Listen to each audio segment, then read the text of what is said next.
ഇപ്പൊ ഓൾറെഡി എത്ര degree level notifications വന്നിട്ടുണ്ടെന്ന് അറിയോ? 2 കമ്പനി ബോർഡ്. വേറെ 5 ഡിഗ്രി ലെവൽ നോട്ടിഫിക്കേഷൻസ് ആണ് ഇപ്പോൾ വന്നിരിക്കുന്നത്. അതായത് SBCID ആദ്യം വന്നു, എക്സൈസ് ഇൻസ്പെക്ടർ വന്നു, കേരള അഡ്മിനിസ്ട്രേറ്റീവ് ട്രിബ്യൂണൽ വന്നായിരുന്നു, അതേപോലെ തന്നെ company board assistant grade 1, company board assistant grade 2, അങ്ങനെ 5 ഡിഗ്രി നോട്ടിഫിക്കേഷൻസ് ഓൾറെഡി വന്നിട്ടുണ്ട്. ഇതിനകത്ത് 2 എണ്ണം ഇപ്പോഴും അപ്ലൈ ചെയ്യാൻ പറ്റും. Company board assistant grade 1, company board assistant grade 2 apply ചെയ്യാനുള്ള ലാസ്റ്റ് ഡേറ്റ് നവംബർ 19 ആണ്. അതായത് ഏതാണ്ട് 15 ദിവസം ഇനി മുമ്പിലുണ്ട് അപ്ലൈ ചെയ്യാനായിട്ട്. ഓക്കെ, ഇനി 4 ഡിഗ്രി ലെവൽ നോട്ടിഫിക്കേഷൻ ഇവിടെ വരാനുണ്ട്. ഒന്നാമത്തേത് ജയിലർ വരാനുണ്ട്, അത് കഴിഞ്ഞ് രണ്ടാമത്തേത് യൂണിവേഴ്സിറ്റി അസിസ്റ്റന്റ് വരാനുണ്ട്, നാഷണൽ സേവിങ്സ് വരാനുണ്ട്, പിന്നെ അതേപോലെ പ്രധാനമായിട്ട് വേറെ ഏതുണ്ട്, അസിസ്റ്റന്റ് ജയിലർ വരാനുണ്ട്. ഓക്കെ, അങ്ങനെ 9 ഡിഗ്രി ലെവൽ നോട്ടിഫിക്കേഷൻസ് ആണ് മൊത്തം ഈ വർഷം വരാൻ പോകുന്നത്. അതായത് 2026 എന്ന് പറയുന്നത് ഡിഗ്രി ലെവൽ പരീക്ഷ കോൺസെൻട്രേറ്റ് ചെയ്യുന്നവരെ സംബന്ധിച്ച് ഒരു വലിയ അവസരം അവരുടെ മുന്നിലേക്ക് വരികയാണ്. തീർച്ചയായിട്ടും 9 നോട്ടിഫിക്കേഷൻസ്. പക്ഷെ നമ്മുടെ കുട്ടികൾ എത്ര എണ്ണം അപ്ലൈ ചെയ്തെന്ന് ഇപ്പോഴും ഡൗട്ടാണ്, അവർ അറിയുന്നില്ല. അപ്പോൾ ഇത് പ്രിപ്പയർ ചെയ്യുന്ന എല്ലാവരും മനസ്സിലാക്കുക, ഒരു കോമൺ പ്രിലിംസ് ആയിരിക്കും വരുന്നത്. അപ്പൊ എന്തുകൊണ്ട് ഒരു കോമൺ പ്രിലിംസ് വരുന്നു ചോദിച്ചാലും, ഇപ്പോ SBCID കേസ് എടുക്കാം. SBCID 2026 ജൂൺ മാസത്തിൽ അതിന്റെ റാങ്ക് ലിസ്റ്റ് തീരേണ്ടതാണ്. അപ്പൊ ഓൾറെഡി പരീക്ഷ നടക്കണമെങ്കിൽ ജനുവരിയിൽ ഇപ്പൊ നടക്കേണ്ടതായിരുന്നു. ഇനി എക്സൈസ് ഇൻസ്പെക്ടർ നോക്കുകയാണെങ്കിൽ ഓൾറെഡി റാങ്ക് ലിസ്റ്റ് ഇല്ല. അപ്പൊ ജനുവരിയിൽ എക്സാം നടക്കേണ്ടത്, പക്ഷെ ജനുവരിയിലെ കലണ്ടർ വന്നപ്പോൾ ഈ 2 എക്സാംസും ഇല്ല. അപ്പോ നമുക്ക് മനസ്സിലാക്കാൻ സാധിക്കുന്നത് ഫെബ്രുവരിയിലും കൂടെ ഈ 2 എക്സാംസ് ഇല്ലെങ്കിലും ഇതെല്ലാം കൂടെ ചേർത്തൊരു കോമൺ പ്രിലിംസിലായിരിക്കും വരുന്നത്. എന്ന് വെച്ചാൽ ഒറ്റ സിലബസ് ഫോക്കസ് ചെയ്താൽ മതി. ഒരു കുട്ടി ഒറ്റ സിലബസ് ഫോക്കസ് ചെയ്ത് ആ കുട്ടിക്ക് ഈ 9 എക്സാംസും അറ്റൻഡ് ചെയ്യാനായിട്ട് പറ്റും. പക്ഷെ നമ്മുടെ കുട്ടികൾ അവിടെ എത്രത്തോളം നന്നായിട്ട് പഠിക്കുന്നുണ്ട്, ഇതിന്റെ സാധ്യതകൾ മനസ്സിലാക്കുന്നുണ്ടോ എന്ന് വെച്ചാൽ ഡൗട്ടാണ്. ഇപ്പൊ ഞാൻ ഒരു ഡൗട്ട് ചോദിച്ചോട്ടെ, ഓണസ്റ്റ് ആയിട്ട് ഉത്തരം പറയണം. ഒരു കുട്ടി കമ്പനി ബോർഡ് LGS പ്രിപ്പയർ ചെയ്യണോ അതോ കമ്പനി ബോർഡ് അസിസ്റ്റന്റ് പ്രിപ്പയർ ചെയ്യണം? എന്താ അഭിപ്രായം? ഞാൻ നിലവിലത്തെ ഒരു സാഹചര്യത്തിൽ പറയുകയാണെങ്കിൽ അവർ 2 പരീക്ഷയ്ക്കും ഒന്നിച്ച് പഠിക്കാം. അവർ 2 പരീക്ഷയും 2ആയിട്ട് കാണേണ്ട ആവശ്യമില്ല. കാരണം കമ്പനി ബോർഡ് LGS ആണെങ്കിലും അസിസ്റ്റന്റ് ആണെങ്കിലും ഇപ്പൊ സയൻസ് വിഷയങ്ങൾ ഒഴിച്ചാൽ ബാക്കി എല്ലാ പരീക്ഷകൾക്കും കുറെ അധികം ടോപ്പിക്കുകൾ കോമണാ. ഉദാഹരണമായിട്ട് പറഞ്ഞാൽ ഇപ്പൊ LGS വരികയാണെന്നുണ്ടെങ്കിൽ LGS ഇംഗ്ലീഷ് ഇല്ല, ഓക്കെ, മലയാളം ഇല്ല, ഈ 2 ടോപ്പിക്ക് മാറ്റി വെക്കാം. പിന്നെ സയൻസ് വിഷയങ്ങൾ ആഡ് ചെയ്യുന്നുണ്ട്, പക്ഷെ എവിടെ ഇല്ല, കമ്പനി ബോർഡ് അസിസ്റ്റന്റ് സയൻസ് വിഷയങ്ങളില്ല. ഇത് ഒഴിച്ചു വെച്ചാൽ ബാക്കി എല്ലാ പരീക്ഷകൾക്കും അല്ലെങ്കിൽ എല്ലാ ടോപ്പിക്കുകളും സെയിം ആയിട്ടാണ് വരുന്നത്. അപ്പൊ ഒരു കുട്ടി പഠിക്കുകയാണെന്നുണ്ടെങ്കിൽ കമ്പനി ബോർഡ് LGSും കമ്പനി ബോർഡ് അസിസ്റ്റന്റും ഒരേപോലെ തന്നെ കോൺസെൻട്രേറ്റ് ചെയ്താൽ അവന് ഒരു വെടിക്ക് 2 പക്ഷി എന്ന് പറയാൻ പറ്റും. ഒരു വെടിക്ക് 2 വിഷയമല്ല, മൊത്തത്തിലൊന്നും നോക്കുകയാണെങ്കിൽ അങ്ങനെ 2 വെള്ളത്തിൽ ചവിട്ടിയുള്ള ഇത്രയും നമുക്ക് വേണ്ട. ഓക്കെ, ഒരാളുടെ കയ്യിൽ ഡിഗ്രി നോട്ടിഫിക്കേഷൻ ഉണ്ട്, സോറി ഡിഗ്രി ക്വാളിഫിക്കേഷൻ പുള്ളിക്കുണ്ട്. നോട്ടിഫിക്കേഷൻ പറഞ്ഞു ഇപ്പൊ എല്ലാം എന്ത് പറഞ്ഞ ഡിഗ്രി നോട്ടിഫിക്കേഷൻ. ഓക്കെ, അപ്പൊ ഒരാളുടെ കയ്യിൽ ഡിഗ്രി ഉണ്ടെന്ന് സങ്കല്പിച്ചോ. അങ്ങനെയാണെങ്കിൽ അയാൾ ഏത് ഫോക്കസ് ചെയ്യണം? കമ്പനി ബോർഡ് അസിസ്റ്റന്റ് ആണോ കമ്പനി ബോർഡ്? തീർച്ചയായിട്ടും company board assistant. Company board assistant. Okay, പക്ഷേ പല കുട്ടികളുടെ മനസ്സിനകത്ത് കമ്പനി ബോർഡ് അസിസ്റ്റന്റ് ഒരു വലിയ ബാലികേറ മലയാണ്, കുറച്ചും കൂടി എളുപ്പം കമ്പനി ബോർഡ് LGS ആണ്, അങ്ങനെയാണ് ചിന്തിക്കുന്നത്. അപ്പൊ അവിടെ അവർ മനസ്സിലാക്കേണ്ടത് കമ്പനി ബോർഡ് LGSന് എത്ര ആപ്ലിക്കൻസ് വരും അറിയാം? ഏറ്റവും ചുരുങ്ങിയത് 10 ലക്ഷം, 8 ലക്ഷം മുതൽ 10 ലക്ഷം ആപ്ലിക്കൻസ് വരും. പക്ഷേ കമ്പനി ബോർഡ് അസിസ്റ്റന്റ് ആണെങ്കിൽ അവിടെ 4 ലക്ഷം ആപ്ലിക്കൻസേ വരത്തുള്ളൂ. കാര്യം അതായത് 4 ലക്ഷം എന്ന് പറയുന്നത് നമുക്ക് ഉറപ്പ് പറയാൻ പറ്റില്ല. കാരണം കഴിഞ്ഞ വർഷം 3,90,000 ആണ്, ഇത്തവണ അത് വീണ്ടും കുറയാനാണ് സാധ്യത. തീർച്ചയായിട്ടും. ഓക്കെ, അപ്പോൾ 4 ലക്ഷം ആപ്ലിക്കൻസ് ആയിരിക്കും കമ്പനി ബോർഡ് അസിസ്റ്റന്റ് വരാൻ പോകുന്നത്. അവിടെ 4000 അഡ്വൈസ് ആണ് പോകുന്നത്. 4000 അഡ്വൈസ് എന്ന് പറയുമ്പോഴാണ് അവിടെ മനസ്സിലാക്കേണ്ട ഒരു കാര്യമുണ്ട്. ബാക്കിയുള്ള എല്ലാ ഡിഗ്രി ലെവൽ നോട്ടിഫിക്കേഷനും കൂടെ ചേർത്ത് വെച്ചാലും ഇവൻ സെക്രട്ടേറിയറ്റ് അസിസ്റ്റന്റ് ആയിക്കോട്ടെ, യൂണിവേഴ്സിറ്റി അസിസ്റ്റന്റ് ആയിക്കോട്ടെ, സബ് ഇൻസ്പെക്ടർ ആയിക്കോട്ടെ, ഇപ്പൊ സബ് ഇൻസ്പെക്ടർ നോട്ടിഫിക്കേഷൻ വരാൻ പോവുകയാണ്. ഇപ്പൊ സബ് ഇൻസ്പെക്ടർ ആയിക്കോട്ടെ, എക്സൈസ് ഇൻസ്പെക്ടർ ആയിക്കോട്ടെ, കാറ്റ ആയിക്കോട്ടെ, നാഷണൽ സേവിങ്സ് ആയിക്കോട്ടെ, എല്ലാം കൂടെ ചേർത്ത് വെച്ചാലും 1500 നിയമനങ്ങൾ മാത്രമേ നടക്കത്തുള്ളൂ അല്ലെ? ഇപ്പൊ സെക്രട്ടേറിയറ്റ് അസിസ്റ്റന്റ് ഒരു 600 പ്രതീക്ഷിക്കാം, സബ് ഇൻസ്പെക്ടർ ഒരു 100 പ്രതീക്ഷിക്കാം, എക്സൈസ് ഇൻസ്പെക്ടർ 150 പ്രതീക്ഷിക്കാം, അടുത്ത് കാറ്റ് ഒരു 15 എണ്ണം പ്രതീക്ഷിക്കാം, SBCID ഒരു 200 എണ്ണം പ്രതീക്ഷിക്കാം. ഓക്കെ, എന്നാലും കൂട്ടിയാൽ പോലെ 1500 ആവത്തില്ല, ഞാൻ ബോണസ് ആയിട്ട് 1500 ഇട്ടു. അപ്പൊ ബാക്കി എല്ലാ ഡിഗ്രി ലെവൽ നോട്ടിഫിക്കേഷനും കൂടെ ചേർത്തെടുത്താലും 1500 നിയമനങ്ങൾ നടക്കുമ്പോൾ ഇവിടെ കമ്പനി ബോർഡ് അസിസ്റ്റന്റ് അണ്ണൻ ഒറ്റയ്ക്ക് 4000 നിയമനങ്ങളാണ് അവിടെ നടക്കാൻ പോകുന്നത്. അപ്പൊ ഒരു കുട്ടി മനസ്സിലാക്കേണ്ട ഒരു കാര്യം, ഇത്രയും നിയമനം നടക്കുന്ന മറ്റൊരു ഡിഗ്രി ലെവൽ നോട്ടിഫിക്കേഷൻ ഇല്ല, ഇത്രയും സാലറി കിട്ടുന്ന മറ്റൊരു ഡിഗ്രി ലെവൽ നോട്ടിഫിക്കേഷൻ ഇല്ല. ഇപ്പൊ ഉദാഹരണം പറഞ്ഞാൽ സാലറി പലരും ഖണ്ഡിക്കും. ഒരു ഡൗട്ട് ചോദിച്ചോട്ടെ, സെക്രട്ടേറിയറ്റ് അസിസ്റ്റന്റ് ഒരു പ്രീമിയം പോസ്റ്റ് ആണ്, ഒരു ഡൗട്ട് പോലും എത്ര സാലറി കിട്ടും? 35,000 തൊട്ട് 39,000 വരെ അത്രയും. പക്ഷേ KSF ആണെങ്കിലോ ആദ്യം കയറുമ്പോൾ തന്നെ 50,000 എല്ലാം കൂടെ ചേർത്ത് HR DA എനിക്ക് തോന്നുന്നു 49% DA എല്ലാം കൂടെ ചേർത്ത് ആദ്യം തന്നെ 50,000 പ്ലസ് സാലറി കിട്ടും. അപ്പോൾ ഇത്രയും നിയമനം നടക്കുന്ന, ഇത്രയും അധികം സാലറി കിട്ടുന്ന, ഇത്രയും അധികം ബോണസ് കിട്ടുന്ന, അലവൻസ് കിട്ടുന്ന മറ്റൊരു ഡിഗ്രി ലെവൽ നോട്ടിഫിക്കേഷൻ ഇല്ല. അപ്പോൾ ഇത് അവർ മനസ്സിലാക്കണം. ഇത്രയും നിയമനം നടക്കുന്ന ഒരു പോസ്റ്റാണ്. അതായത് എന്തെങ്കിലും ഒരു എഫേർട്ട് കൊടുക്കാൻ വില്ലിങ് ആണെങ്കിൽ അവർ എഫേർട്ട് കൊടുക്കേണ്ട പരീക്ഷ ഏതാണ്? ഈ കമ്പനി ബോർഡ് അസിസ്റ്റന്റ് ആണ്. അല്ലാതെ ബാക്കി എക്സാമ്പിളൊക്കെ ഇത് പോയാൽ ഞാൻ അടുത്തതിനെ പിടിച്ചോളാം, കാവിലെ പാട്ട് മത്സരത്തിനാണ് ഇത് പോയാൽ ഞാൻ അടുത്ത പരിപാടി, ഓക്കെ, അതല്ല. ഇത്രയും നിയമനം നടക്കുന്ന മറ്റൊരു നോട്ടിഫിക്കേഷൻ വരണമെങ്കിൽ ഏത് വർഷം വരത്തുള്ളൂ? ഇപ്പൊ കമ്പനി ബോർഡ് അസിസ്റ്റന്റ് വീണ്ടും വരണമെങ്കിൽ 2028 പുതിയ നോട്ടിഫിക്കേഷൻ വരത്തുള്ളൂ. സോ 2028 പുതിയ നോട്ടിഫിക്കേഷൻ വരുന്നു, 2029 റാങ്ക് ലിസ്റ്റ് അല്ല പരീക്ഷ നടക്കുന്നു, 2030 അതിന്റെ റാങ്ക് ലിസ്റ്റ് നടക്കുന്നു. ആ റാങ്ക് ലിസ്റ്റ് 2033 വരെ കാലാവധിയുണ്ട്. അപ്പൊ ഒരു കുട്ടി ഈ എക്സാം ഒന്ന് ഉഴപ്പയാണെങ്കിൽ എനിക്ക് ഇത് വേണ്ട അടുത്ത ഞാൻ പിടിച്ചോളാം എന്ന് പറഞ്ഞാല് ഇത്രയും നിയമനം നടക്കുന്ന മറ്റൊരു ലിസ്റ്റ് കയറുന്ന എപ്പോഴായിരിക്കും? 5 വർഷങ്ങൾക്ക് ശേഷം 2030 ശേഷം ഒരു കയറി പോകുന്നത്. വർഷം ഇപ്പൊ എത്ര ആയിട്ടുള്ളൂ? 2025 ആയിട്ടുള്ളൂ. അപ്പൊ ഒരാള് ഒരു എക്സാമിന് വേണ്ടി എഫേർട്ട് കൊടുക്കാൻ റെഡി ആണെങ്കിൽ അവൻ എഫേർട്ട് കൊടുക്കേണ്ട സമയം ഒരു ഡൗട്ടും ഇല്ല കമ്പനി ബോർഡ് അസിസ്റ്റന്റ് ഇപ്പൊ വന്നിരിക്കുന്ന ഈ നോട്ടിഫിക്കേഷൻ. അപ്പോൾ ആരെങ്കിലും അപ്ലൈ ചെയ്യാത്തവരുണ്ടെങ്കിൽ മക്കളെ, November 19 ലാസ്റ്റ് ഡേറ്റ്. 2 നോട്ടിഫിക്കേഷൻ നിങ്ങളുടെ മുമ്പിൽ കിടപ്പുണ്ട്. Category number 382/2025, category number 383/2025. ഇത് ഉറപ്പായിട്ടും നിങ്ങൾ അപ്ലൈ ചെയ്യണം. നിങ്ങൾ ഈ കാറ്റഗറി നമ്പർ വേണമെങ്കിൽ എഴുതി വെച്ചു 382. ഞാൻ ഉറപ്പിച്ച് പറയാം, നിങ്ങൾ നാളെ സർവീസിൽ കയറാൻ പോകുന്നത് ഈ നോട്ടിഫിക്കേഷനിലായിരിക്കും. കാര്യം അത്രയും നിയമന സാധ്യത ഇവിടെ കിടപ്പുണ്ട്. ഇനി അടുത്ത് യൂണിവേഴ്സിറ്റി അസിസ്റ്റന്റ് വരുന്നുണ്ട്. അപ്പൊ അവിടെയും കോമൺ പ്രിലിംസ് ആണ്. മെയിൻസ് നോക്കുകയാണെങ്കിൽ തന്നെ ചെറിയ മാറ്റേ വരത്തുള്ളൂ. ഇത് മാറ്റം വരുമെന്ന് തന്നെ ഡൗട്ടാണ്. എന്താണെന്ന് വെച്ചാൽ ഇപ്പൊ സെക്രട്ടേറിയറ്റ് അസിസ്റ്റന്റ് ഒറ്റ പരീക്ഷ. അപ്പൊ ഒറ്റ പരീക്ഷ ആയതുകൊണ്ട് തന്നെ അവിടെ മെയിൻസ് പേപ്പർ 1 പേപ്പർ 2 വരാം. പക്ഷേ കമ്പനി ബോർഡ് അസിസ്റ്റന്റ് ആകുമ്പോൾ 38ഓളം പൊതുമേഖലാ സ്ഥാപനങ്ങളിലാണ് നിയമനം നടക്കുന്നത്. അവര് പ്രത്യേകിച്ച് ഒരു സിലബസ് ഉണ്ടാക്കുകയാണെങ്കിൽ ഏത് പൊതുമേഖലാ സ്ഥാപനത്തിന് ഒരു സിലബസ് ഉണ്ടാക്കാൻ പറ്റും? പാടായിരിക്കത്തില്ലേ? അപ്പൊ അവിടെ മേ ബി ചിലപ്പോൾ കഴിഞ്ഞ സിലബസ് തന്നെ അവർക്ക് ബുദ്ധിമുട്ട് വരത്തില്ല. അപ്പൊ അത് സിലബസ് നോക്കുകയാണെങ്കിൽ സിമ്പിൾ ആണ്, വലിയ മാറ്റമൊന്നുമില്ല. ഇപ്പൊ യൂണിവേഴ്സിറ്റി അസിസ്റ്റന്റ് ആയാലും വേറെ അവിടെയും സിലബസിൽ വരും മാറ്റം വരാൻ. ഇപ്പൊ മാറുമെന്നൊന്നും ഞാൻ പറയുന്നില്ല, മേ ബി ചെറിയ മാറ്റങ്ങൾ വരാം. പക്ഷെ വന്നാലും കോർ ഏരിയ ഒക്കെ ഏതാണ്ട് സെയിം തന്നെ ആയിരിക്കും. ഓക്കെ, അപ്പോൾ ഒരു പ്രിപ്പറേഷൻ നടത്തിയാൽ മതി. അവർക്ക് ഇത്രയും എക്സാംസ് മുമ്പിൽ കിടപ്പുണ്ട്.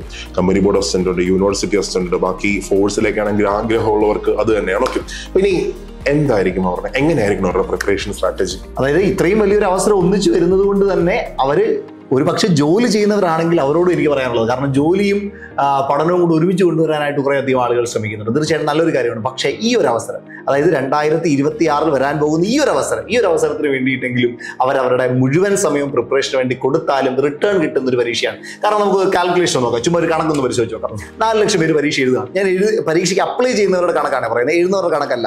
കാരണം ഡിഗ്രി ലെവലിലെ സെക്രട്ടേറിയറ്റ് പരീക്ഷ എഴുതുന്നത് 2,40,000 പേരാണ്. ഞാൻ അപ്ലൈ ചെയ്തവരുടെ കണക്കെടുക്കുകയാണ്. 4 ലക്ഷം പേര് പരീക്ഷ എഴുതുന്നു, 4000-ഓളം വേക്കൻസി ഉണ്ട്. 4 ലക്ഷത്തിൽ 4000 കൊണ്ട് ഡിവൈഡ് ചെയ്താലും ഒരു വേക്കൻസിക്ക് വേണ്ടി കോമ്പീറ്റ് ചെയ്യുന്നത് വെറും 100 പേരാണ്. അത് അപ്ലൈ ചെയ്യുന്ന 100 ജോലി. അതായത് ഒരു സെക്രട്ടേറിയറ്റ് പരീക്ഷയാണെങ്കിൽ ഒരു പക്ഷേ 1000-ൽ ഒരാൾക്കായിരിക്കും ജോലി, അല്ലെങ്കിൽ ഒരു സബ് ഇൻസ്പെക്ടർ പരീക്ഷയാണെങ്കിൽ 10,000-ൽ ഒരാൾക്കായിരിക്കും ജോലി. പക്ഷെ ഇവിടേക്ക് എത്തുമ്പോൾ എന്താ സംഭവിക്കുക? ഇവിടെ വെറും 100-ൽ ഒരാൾക്ക് ജോലി കിട്ടാനായിട്ട് പോവുകയാണ്. അത്രയും സാധ്യത അവരുടെ മുന്നിലുണ്ട്. അതുകൊണ്ട് പ്രിപ്പറേഷനെയും അവർ ആ കോൺഫിഡൻസോടുകൂടി അല്ലെങ്കിൽ ആ സാധ്യതയോടുകൂടി കാണണം എന്നുള്ളതാണ് എനിക്ക് പറയാനുള്ളത്. അവിടെ പ്രിലിമിനറി പരീക്ഷ നോക്കിക്കഴിഞ്ഞാൽ ഇപ്പം ഹിസ്റ്ററി ഉണ്ട്, അതേപോലെ തന്നെ ജോഗ്രഫി ഉണ്ട്, എക്കണോമിക്സ് ഉണ്ട്, കോൺസ്റ്റിറ്റ്യൂഷൻ ഉണ്ട്, സിവിക്സ് ഉണ്ട്. ഇങ്ങനെ ഒരു 50 മാർക്കിന്റെ ജനറൽ GK ടോപ്പിക്സ് ഉണ്ട്. ഈ GK ടോപ്പിക്സിനെ മറ്റുള്ള പരീക്ഷകളുമായിട്ട് കമ്പയർ ചെയ്ത് നോക്കിയാൽ, അതായത് അവർ പഠിച്ചു വന്ന സെക്രട്ടേറിയറ്റ് പരീക്ഷ ആയിക്കോട്ടെ, മറ്റേത് പരീക്ഷ ആയിക്കോട്ടെ, അവിടെ എല്ലാം കോമൺ ആയിട്ടുള്ള കുറെ ടോപ്പിക്കുകൾ ഇവിടെ ഉണ്ട്. അപ്പോൾ പഠിച്ചു വന്ന കുട്ടികൾക്ക് വലിയൊരു എഫോർട്ട് കൊടുക്കാതെ ഒരു പുഷൂടെ കൊടുത്തു കഴിഞ്ഞാൽ ഇവിടെ എന്ത് ചെയ്യാൻ പറ്റും? പ്രിലിമിനറി പാസ്സാക്കാൻ പറ്റും സുഖമായിട്ടും. ഇനി 50 മാർക്ക് വരുന്നത് ഇംഗ്ലീഷ്, മാത്സ്, മലയാളമാണ്. ആലോചിച്ച് നോക്കിയേ, ഇംഗ്ലീഷിലും മാത്സിലും മലയാളത്തിലും മാത്രം ഡെയിലി ഒരു ക്വസ്റ്റ്യൻ പേപ്പർ ചെയ്താൽ പോലും പ്രിലിമിനറി എക്സാമിനേഷൻ സുഖമായിട്ട് ക്രാക്ക് ചെയ്യാൻ പറ്റും. കാരണം ഒരു 60 മാർക്ക് സ്കോർ ചെയ്താൽ പ്രിലിംസ് ക്ലിയർ ആയി. പിന്നെ അവർക്ക് മെയിൻസിന് മാത്രം എന്ത് ചെയ്താൽ മതി? കോൺസെൻട്രേറ്റ് ചെയ്താൽ മതി. മെയിൻസിലേക്ക് എത്തുമ്പോഴോ പ്രിലിംസിലുള്ള കുറേ ടോപ്പിക്കുകൾ ഡിക്റ്റോ എവിടെ വരുന്നുണ്ട്? മെയിൻസിന് വരുന്നുണ്ട്. അപ്പം പഠിക്കുന്ന ഒരു കുട്ടിക്ക് ഒരുപാട് അഡ്വാൻറ്റേജ് കിട്ടുന്നുണ്ട്. അപ്പം എനിക്ക് പറയാനുള്ളത്, പ്രിലിംസിനെ മാത്രം കോൺസെൻട്രേറ്റ് ചെയ്യരുത്. കാരണം പ്രിലിംസിന് പഠിക്കാൻ ഒരുപാട് സമയം വേണ്ട. ഈ ഒരു സ്ട്രാറ്റജി എടുത്താൽ പ്രിലിംസ് സുഖമായിട്ട് ക്ലിയർ ചെയ്യും. പക്ഷേ പ്രിലിംസിന്റെ സമയത്ത് ചെന്നിട്ടാണ് ഇവർ മെയിൻസിന് പ്രിപ്പയർ ചെയ്ത് തുടങ്ങുന്നതെങ്കിൽ ഒരിക്കലും അവർക്ക് മെയിൻസ് ക്ലിയർ ചെയ്യാൻ പറ്റില്ല. അതാണ് എനിക്ക് തോന്നുന്നു 95% സ്റ്റുഡൻസും മെയിൻസിന് ഫെയിൽ ആകുന്നതിന്റെ പ്രധാനപ്പെട്ട കാരണം അവരുടെ പ്രിപ്പറേഷൻ സ്ട്രാറ്റജി ശരിയല്ല. അപ്പൊ അതുകൊണ്ട് എനിക്ക് പറയാനുള്ളത്, ഇപ്പൊ പഠിക്കുമ്പോൾ അവർ പ്രിലിംസിനും മെയിൻസിനും വേണ്ടി പഠിക്കണം. അതുകൊണ്ടാണ് നമ്മൾ PCM ബാച്ചുകൾ ഇൻട്രൊഡ്യൂസ് ചെയ്തത്. അല്ലെങ്കിൽ പ്രിലിംസിന് വേണ്ടി മാത്രം ഒരു ബാച്ച് തുടങ്ങിയാൽ മതി. അങ്ങനെയാണെങ്കിൽ നല്ലതാണ്, നമുക്ക് ബിസിനസ് കൂട്ടാം. പ്രിലിംസിന് ഒരു ബാച്ച്, മെയിൻസിന് ഒരു ബാച്ച് വേണം തുടങ്ങാം. പക്ഷെ അങ്ങനെയല്ല. ഒരു കുട്ടിക്ക് ഉപകാരം കിട്ടുന്നുണ്ടെങ്കിൽ തീർച്ചയായിട്ടും ഒരു പ്രിലിംസിനും മെയിൻസിനും ഒന്നിച്ച് പഠിക്കണം. പ്രിലിംസ് കം മെയിൻസ് ആയിട്ട് തന്നെ പഠിക്കണം. അപ്പോൾ മാത്രമേ അവർക്ക് റിസൾട്ട് ഉണ്ടാക്കി എടുക്കാൻ പറ്റുള്ളൂ. കാരണം 4000 എന്ന് പറയുന്ന ഒരു നമ്പർ ഇനിയും കാണാൻ കിടക്കുന്നത് ഒരു 5 വർഷങ്ങൾക്ക് അപ്പുറമായിരിക്കും. അല്ല, അപ്പോഴും ഇത്രയും നിയമനം നടക്കുമെന്ന് വെച്ചാൽ ഡൗട്ടാണ്. കാര്യം ഓരോ വർഷം കഴിയും തോറും കോമ്പറ്റീഷൻ കൂടി. ഇപ്പൊ നമ്മളിപ്പോ സംസാരിക്കുന്ന സമയത്ത് സബ് ഇൻസ്പെക്ടർ ആംഡിന്റെ റാമിന്റെ കട്ട് ഓഫ് വന്നായിരുന്നു. 62 മാർക്കാണ് സബ് റാമിന്റെ കട്ട് ഓഫ്. അതായത് ഇന്ന് വരെ നടന്ന ഡിഗ്രി ലെവൽ പരീക്ഷകൾ നോക്കുകയാണെങ്കിൽ ഏറ്റവും ഉയർന്ന കട്ട് ഓഫ് ഈ ആംഡിനാണ് വന്നേക്കുന്നത്. അപ്പോൾ ഓരോ വർഷം കഴിയും തോറും നിയമന സാധ്യത കുറഞ്ഞു വരികയാണ്. നമ്മൾ അക്സെപ്റ്റ് ചെയ്തേ പറ്റത്തുള്ളൂ. ചിലപ്പോൾ ഇന്നുണ്ടായിരിക്കുന്ന അത്രയും വേക്കൻസി നാളെ ഉണ്ടായിരിക്കണമെന്നില്ല. കാര്യം ടെക്നോളജി എന്ന് പറയുന്ന ഒരു സാധനം ഭയങ്കരമായിട്ട് ബൂം ചെയ്തുകൊണ്ടിരിക്കുന്നു. നമ്മളിത് നോക്കുമ്പോൾ നമുക്ക് അറിയാൻ പറ്റത്തില്ല. ഇപ്പോൾ ഞാനൊരു ഉദാഹരണം പറഞ്ഞുതരാം. പണ്ട് ഒരു ഗവൺമെന്റ് ഓഫീസിൽ ഫിസിക്കലായിട്ട് ഒരാൾക്ക് പോകേണ്ട ആവശ്യമുണ്ട്. ഓക്കെ, ഉദാഹരണം പറഞ്ഞാൽ കരം തീർക്കാൻ പോവുകയാണെങ്കിൽ ഞാൻ പോയിട്ടുണ്ട്, വില്ലേജ് ഓഫീസിൽ ഞാൻ പോയിട്ടുണ്ട്, കരമടയ്ക്കാൻ പോയിട്ടുണ്ട്. ഓക്കെ, അതേപോലെ വീടിന്റെ ടാക്സ് അടയ്ക്കാനായിട്ട് പഞ്ചായത്തിൽ പോകാറുണ്ട്. അതേപോലെ KSEBിയുടെ ബില്ല് അടയ്ക്കാൻ പണ്ട് ഈ GPay ഫോൺപേ ഒന്നും ഇല്ല, അന്ന് ഓഫീസിൽ പോയി അടയ്ക്കാൻ പറ്റത്തുള്ളൂ. വെള്ളത്തിന്റെ ബില്ല് അടയ്ക്കണമെങ്കിൽ വാട്ടർ അതോറിറ്റിയുടെ ഓഫീസിൽ പോകണം. മാത്രമല്ല എന്തിനു വേണമെങ്കിലും നമുക്ക് ഫിസിക്കലായിട്ട് ഒരു ഓഫീസിൽ പോകേണ്ട ആവശ്യമുണ്ട്. പക്ഷെ ഇന്ന് ടെക്നോളജി മാറിയപ്പോൾ എന്ത് സംഭവിച്ചു? ഒരാൾക്ക് ഒരു ഓഫീസിൽ പോകേണ്ട ആവശ്യമില്ല. ഇപ്പൊ നമുക്ക് ഫിസിക്കലായിട്ട് ഒരു ഗവൺമെന്റ് ഓഫീസിൽ പോകേണ്ട ആവശ്യമുണ്ടോ? ഇല്ല. എല്ലാം നമുക്ക് വീട്ടിലിരുന്ന് ഓൺലൈനിലൂടെ ഫോണിലൂടെ. ഇനി അങ്ങേയറ്റം പോയവരാൾക്ക് അറിയത്തില്ല, അല്ലെങ്കിൽ അക്ഷയ അല്ലെങ്കിൽ മറ്റേ ഇപ്പൊ ഒരുപാട് ജനസേവന കേന്ദ്രങ്ങളുണ്ട്, അവിടെ പോയാൽ മതി, എല്ലാം തീർക്കാൻ പറ്റും. അപ്പോ ടെക്നോളജി ഓരോ ദിവസം കഴിയുന്തോറും കൂടുമ്പോൾ അവിടെ ഹ്യൂമൻ പവർ എന്ത് ചെയ്യും? കുറയും. അപ്പോൾ ഇന്ന് KSFൽ ചിലപ്പോൾ ഫിസിക്കലായിട്ട് ഒരുപാട് ആൾക്കാരുടെ ആവശ്യം വന്നേക്കാം. പക്ഷെ നാളെ അതൊരു ബാങ്കാണ് പറയും. അപ്പോൾ ഉറപ്പായിട്ടും കുറയും. നമുക്കത് അക്സെപ്റ്റ് ചെയ്തേ പറ്റത്തുള്ളൂ, ട്രൂത്ത് അക്സെപ്റ്റ് ചെയ്തേ പറ്റത്തുള്ളൂ. ഓക്കെ, അപ്പോൾ ഒരാൾ എപ്പോഴാണ് പഠിക്കാനുള്ള ഏറ്റവും നല്ല സമയം എന്ന് ചോദിച്ചാൽ വേറെ ഒന്നുമില്ല, ഈ മൊമെന്റാണ്, ഈ നിമിഷമാണ്. അപ്പോൾ ഇത് കേൾക്കുന്ന മക്കളെ, നിങ്ങൾ ഒരു എക്സാമിന് വേണ്ടി പ്രിപ്പയർ ചെയ്യാൻ ആഗ്രഹിക്കുന്നുണ്ടെങ്കിൽ ഏതാണ്ടാ പറ്റിയ സമയം? നിങ്ങളൊന്ന് ആലോചിച്ച് ഏതാ പറ്റിയ സമയം? ഈ പറയുന്ന ഈ എക്സാം, ഈ മൊമെന്റ് ആണ് ഏറ്റവും നല്ല സമയം. അത് നിങ്ങൾ നന്നായിട്ട് യൂസ് ചെയ്തു. എവിടെയെങ്കിലും നിങ്ങളൊരു എഫേർട്ട് കൊടുക്കാൻ തയ്യാറാണെങ്കിൽ ആ എഫേർട്ട് കൊടുക്കേണ്ട ആ അവസരം മുമ്പിൽ വന്നേക്കാണ്. ഇത് കഴിഞ്ഞാൽ ഇതേപോലെ ഒരു അവസരം 5 വർഷങ്ങൾക്ക് ശേഷം മാത്രമേ വരത്തുള്ളൂ. അത് നിങ്ങൾ മിസ്സാക്കരുത്. അപ്പൊ അവര് പഠിക്കുമ്പോൾ എനിക്ക് ഒരു കാര്യം കൂടെ പറയണം. ഇവർ പഠിക്കാൻ പോകുന്ന സ്ഥലത്ത് എവിടെ വേണോ പോട്ടെ, ഒരു കുട്ടി പഠിച്ചാൽ മതി, എവിടെയാലും പഠിച്ചാൽ മതി, ജോലി കിട്ടും. ഓക്കെ, അപ്പൊ അവരുടെ സമയം വളരെ പ്രഷ്യസ് ആണ്. ഇപ്പോ നമ്മൾ എന്തുകൊണ്ടാണ് ഇത്രയും എഫേർട്ട് കൊടുത്ത് പ്രിന്റ് റെഡി ആയിട്ടുള്ള PDF പക്ക PDF കൊടുക്കുന്നതെന്ന് ചോദിച്ചാൽ റീസൺ ഇത്രയേ ഉള്ളൂ. ഒരു കുട്ടിയുടെ സമയം നമുക്ക് ലാഭിക്കാൻ വേണം. അതായത് സമയം ഇല്ലാത്തവരാണ് ഓൺലൈൻ എടുക്കുന്നത്, അല്ലെ? സമയം ഇല്ലാത്തവരാണ് ഓൺലൈൻ എടുക്കുന്നത്. ജോലിക്ക് പോകുന്നവരായിക്കോട്ടെ, അമ്മമാരായിക്കോട്ടെ, അല്ലെങ്കിൽ ചിലപ്പോൾ ഒരു ഓഫ്ലൈനിൽ ഒരു ക്രൗഡിനിടയ്ക്ക് പോകാൻ ആഗ്രഹമില്ലാത്തവരായിക്കോട്ടെ, അവരാണ് ഓൺലൈൻ എടുക്കുന്നത്. അപ്പൊ അവർക്ക് സമയം വളരെ കുറവാണ്. അപ്പൊ അവര് 1 മണിക്കൂറിന്റെ ക്ലാസ് എഴുതിയെടുക്കാനായിട്ട് എത്ര മണിക്കൂർ എടുക്കും? ഒരു മണിക്കൂറെങ്കിലും മിനിമം സമയം. അതായത് ഒന്നും നിൽക്കത്തില്ല, 1 മണിക്കൂർ കൂടുതൽ. അതായത് ഞാൻ നോട്ട് ചെയ്തിട്ടുണ്ട്, ക്ലാസ് നോട്ട് ചെയ്തിട്ടുണ്ട്. ഓക്കെ, അപ്പൊ അതുകൊണ്ട് 1 മണിക്കൂറിന്റെ ക്ലാസ് നോട്ട് എഴുതാനായിട്ട് ഏറ്റവും ചുരുങ്ങിയത് 3 മണിക്കൂർ, 2 മണിക്കൂർ 3 മണിക്കൂർ, അത്രയും സമയമുണ്ടെങ്കിൽ അടിപൊളിയായിട്ട് നമുക്ക് എടുക്കാൻ പറ്റത്തുള്ളൂ. അപ്പോ നമ്മൾ പ്രിന്റ് റെഡി ആയിട്ടുള്ള PDF കൊടുക്കാൻ കാരണം അവരുടെ സമയം നമുക്ക് അത്രയും ലാഭിക്കാൻ പറ്റും. അവിടെ നമുക്ക് 2 രീതിക്ക് നോട്ട് കൊടുക്കാം, 3 രീതിക്ക് നോട്ട് കൊടുക്കാം. ഒന്ന് ക്ലാസ് എടുത്ത് PPT അങ്ങ് ഷെയർ ചെയ്യാം. സ്ലൈഡ് ഒരു പ്രയോജനവും ഇല്ല, അതിനകത്തൊന്നും കാണത്തില്ല, കുറച്ച് രേഖാചിത്രങ്ങൾ മാത്രമേ കാണത്തുള്ളൂ. ഓക്കെ, അത് കഴിഞ്ഞ് രണ്ടാമതായിട്ട് ഒരു ഫാക്കൽറ്റി ക്ലാസ്സിൽ പറഞ്ഞ ഒരു 30% പോയിന്റ്സ് മാത്രമായിട്ട് ഒരു നോട്ട് കൊടുക്കാം, ബാക്കി നിങ്ങൾ എഴുതിയെടുത്തു എന്ന് പറയാം. പക്ഷെ നമ്മൾ അവിടെ കൊടുക്കുന്നത് ഒരു ഫാക്കൽറ്റി ക്ലാസ്സിനകത്ത് എന്തൊക്കെ പറയുന്നോ അതെല്ലാം ഇൻക്ലൂഡ് ചെയ്തുകൊണ്ടുള്ള പ്രിന്റ് റെഡി ആയിട്ടുള്ള PDF കൊടുക്കുന്നത്. അപ്പോൾ അവന് എക്സ്ട്രാ സമയം അവന് കൊടുക്കേണ്ടി വരത്തില്ല. 1 മണിക്കൂറിന്റെ ക്ലാസ് ആ നോട്ട് വായിച്ചാൽ, ആ ക്ലാസ് കണ്ടാൽ പുള്ളിക്ക് കൃത്യമായിട്ട് ആ ടോപ്പിക്കുകൾ മൊത്തം കിട്ടും. മാത്രമല്ല, നമ്മൾ മെന്റർഷിപ്പ് എന്തുകൊണ്ട് കൊടുക്കുന്നു, എന്തുകൊണ്ട് നമ്മൾ ഓരോ ആഴ്ചയിലെ ബാച്ചിൽ മെന്റർഷിപ്പ് കൊടുക്കുന്നു? റീസൺ ഇത്രയേ ഉള്ളൂ. ഇപ്പൊ സത്യസന്ധമായിട്ട് പറയണം, ഇന്ന് പഠിക്കാൻ എനിക്ക് ഭയങ്കര ആഗ്രഹം, തീയാണ്, പഠിക്കണം, ജോലി മേടിക്കണം, ആൾക്കാരെ കൊണ്ട് എനിക്ക് അത് പഠിക്കണം, ആ ഫയർ ബാക്കിയെല്ലാം കാണും. പക്ഷെ ഇത് ഒരാഴ്ച കഴിഞ്ഞാൽ കാണുമെന്ന്, അത് കഴിഞ്ഞാൽ പോയി, വീണ്ടും പഴയ പോലെ. അപ്പോ അവന്റെ ഫയർ പോവും. സോ എല്ലാ ആഴ്ചയും അവന്റെ കൂടെ നിന്ന് ഒരാള് പിടിച്ചു കയറ്റാനുണ്ടെങ്കിൽ, കൂടെ ഒരുമിച്ച് കൊണ്ടുപോകാനുണ്ടെങ്കിൽ പ്രിപ്പറേഷൻ ഏറ്റവും ഹൈ ആയിരിക്കും. ഓക്കെ, അപ്പൊ അതുകൊണ്ട് നമ്മൾ നമ്മുടെ ബാച്ചുകളിൽ എല്ലാ ആഴ്ചയിലും മെന്റർഷിപ്പ് കൊടുക്കുന്നുണ്ട്. എല്ലാ തിങ്കളാഴ്ചയും അത് കൂടാതെ ഒരു മോട്ടിവേഷൻ സെഷൻസ് ഉണ്ട്. ഒരിക്കലും തളർന്നു പോകരുത്. പിന്നെ ഒരു ഡെഡിക്കേറ്റഡ് ആയിട്ടൊരു മെന്റർ അതിനകത്ത് ആഡ് ചെയ്തിട്ടുണ്ട്. അപ്പൊ ഇത്രയും കാര്യങ്ങൾ ഉണ്ടെങ്കിലേ ഒരാൾക്ക് ജോലിയിലേക്ക് എഫേർട്ട് കുറച്ചിട്ട് അവൻ ജോലിയിലേക്ക് കയറാൻ പറ്റത്തുള്ളൂ. അതായത് ഒരു കുട്ടിയുടെ പകുതി എഫേർട്ട് നമുക്ക് എടുക്കാൻ പറ്റണം. അവിടെയല്ലേ നമ്മുടെ റിലയൻസ് ഉള്ളത്, അല്ലെങ്കിൽ നമ്മുടെ ആവശ്യം എന്താണ്? ഒരിക്കലും. ഓക്കെ, അപ്പൊ അതുകൊണ്ടാണ് നമ്മൾ നമ്മുടെ ബാച്ചിനകത്ത് ഇത്രയും കാര്യങ്ങൾ നമ്മൾ പ്രൊവൈഡ് ചെയ്യുന്നത്. അപ്പോൾ നമ്മുടെ സൂപ്പർ സക്സസ് ബാച്ച്, നിങ്ങൾ ഒരു ഡിഗ്രി ലെവലിന് ഏറ്റവും മികച്ച ഒരു പ്രിപ്പറേഷൻ ആഗ്രഹിക്കുന്നുണ്ടെങ്കിൽ ഇനി താമസിക്കേണ്ട, നമ്മുടെ സൂപ്പർ സക്സസ് ബാച്ചിൽ നിങ്ങൾക്ക് ജോയിൻ ചെയ്യാം. അടിപൊളി ക്ലാസ്സുകളായിരിക്കും, അടിപൊളി നോട്ട്സ് ആയിരിക്കും, പക്ക റിസൾട്ട് ഗ്യാരണ്ടീഡ് ആയിരിക്കും. ഓക്കെ, അപ്പോൾ എനിക്ക് ഇത് കൺക്ലൂഡ് ചെയ്ത് പറയാനുണ്ടെങ്കിൽ ഒറ്റ വാക്കേ പറയാനുള്ളൂ.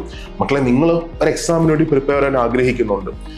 ഏതാണ് അതിന്റെ റൈറ്റ് ചോയ്സ് എന്ന് വെച്ചാൽ, ഏതാണ് അതിന്റെ റൈറ്റ് ടൈം എന്ന് വെച്ചാൽ ഇതാണ്. ഈ മൊമെന്റിൽ അങ്ങ് സ്റ്റാർട്ട് ചെയ്യാം. അതിന്റെ കാരണങ്ങൾ ഓരോന്നായിട്ട് ഞാൻ നിങ്ങളുടെ മുമ്പിൽ എണ്ണി പറഞ്ഞിട്ടുണ്ട്. സോ ഈ സമയം നന്നായിട്ട് യൂസ് ചെയ്തു, അടിപൊളിയായിട്ട് പഠിച്ചു തുടങ്ങിയോ. അതിന് മുമ്പായിട്ട് ഇന്ന് തന്നെ കാറ്റഗറി നമ്പർ 382/2025, 383/2025 ഈ 2 നോട്ടിഫിക്കേഷനും അപ്ലൈ ചെയ്തോ, താമസിക്കണ്ട. എന്നിട്ട് പ്രിപ്പറേഷൻ സ്റ്റാർട്ട് ചെയ്തോ. 2027 ആദ്യം തന്നെ നിങ്ങൾക്ക് സർവീസിലേക്ക് കയറാം.